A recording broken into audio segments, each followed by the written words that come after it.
அடுத்த தேர்தலை பொறுத்தவரை அது 3 முனை தேர்தலா அப்படின்னு கேட்டீங்கன்னா இப்போதைக்கு 4 முனை தேர்தல். ஏன்னா அண்ணன் சீமான் அவர்கள் இருக்கிறாங்க, திரு விஜய் அவர்கள் இருக்கிறாங்க, என்டிஏ இருக்கு, இந்திய அலையன்ஸ் இருக்கு. அதனால் 4 முனை தேர்தல் இருக்கு. இந்தியாவில் நாம 4 முனை தேர்தலை ரொம்ப குறைவாகத்தான் பார்த்திருக்கின்றோம். சரியான 3 முனை தேர்தலே குறைவாகத்தான் பார்த்திருக்கிறோம். இந்திய அளவில் நம்ம பார்த்தது கிடையாதுங்க. அதனால் நிச்சயமாக என்டிஏ திரு எடப்பாடி பழனிசாமி அவர்கள் ஒரு நம்பர் கொடுத்திருக்கிறாங்க, 210 அப்படின்னு சொல்லியிருக்கிறாங்க. பொதுக்குழுவில் 234க்கு 210 அப்படின்னு ஒரு நம்பர் கொடுத்திருக்கிறாங்க. அது ஒரு வரலாற்று சிறப்புமிக்க ஒரு நம்பர். நிச்சயமாக அது வருவதற்கும் வாய்ப்பு இருக்கு. என்டிஏ அது வருவதற்கு வாய்ப்பு இருக்கு. காரணம், திமுகவின் மீது கோபம். வலிமையான என்டிஏ வரும் பொழுது அந்த நம்பர் நிச்சயமா தமிழ்நாட்டில் வரும். இன்னும் காலம் இருக்கு, பொறுத்திருந்து பார்ப்போம். நிச்சயமா நிதியமைச்சர் அவர்கள் நிறைய முறை தமிழகத்துக்கு வர்றாங்க, பிரதமர் அவங்க வர்றாங்க. தமிழகத்திற்குள்ள அவங்க பார்டரை தாண்டிட்டாங்கன்னாவே எதிரி மாதிரி தான் பாக்குறாங்க. அவர்கள் ஏதோ வேற ஏதோ ஒரு பாகிஸ்தான்ல இருந்து வந்த மாதிரி தான் நடவடிக்கை இருக்கு திமுக.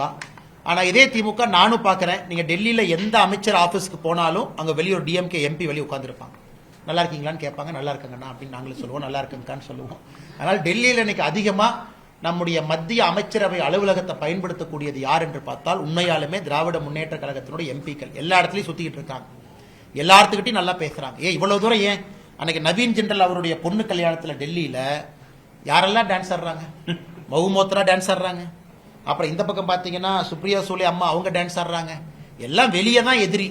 ஆனா ஒரு பார்ட்டிக்கு போறாங்க அப்படின்னா 10 நாள் பிராக்டிஸ் வேற பண்ணாங்களாமா. அதனால டெல்லி அரசியல் வேறு, தமிழ்நாடு அரசியல் வேறு மாதிரி தான் அது மோசமா இருக்கு. இதை மக்களும் பார்க்கணும், கேள்வி கேட்கணும். திராவிட முன்னேற்றம் நீங்க டெல்லியிலையும் பாருங்க, தமிழ்நாட்டிலையும் பாருங்க. அதான் எங்க நோக்கம். நீங்க ஒரு பெரம்பலூருடைய எம்பியா நிதியமைச்சரை பார்ப்பதற்கு முழு அதிகாரம் இருக்கு, போய் பாருங்க. நாங்க பாராட்டுறோம், தயவு செஞ்சு போய் பாருங்க.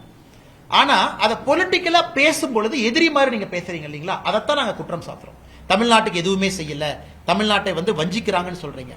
ஆனா அதே நிதியமைச்சரை, அதே எங்களுடைய பிரதமரை நீங்க போய் அடிக்கடி சந்திச்சு வேலையை வாங்கிட்டு வர்றீங்க.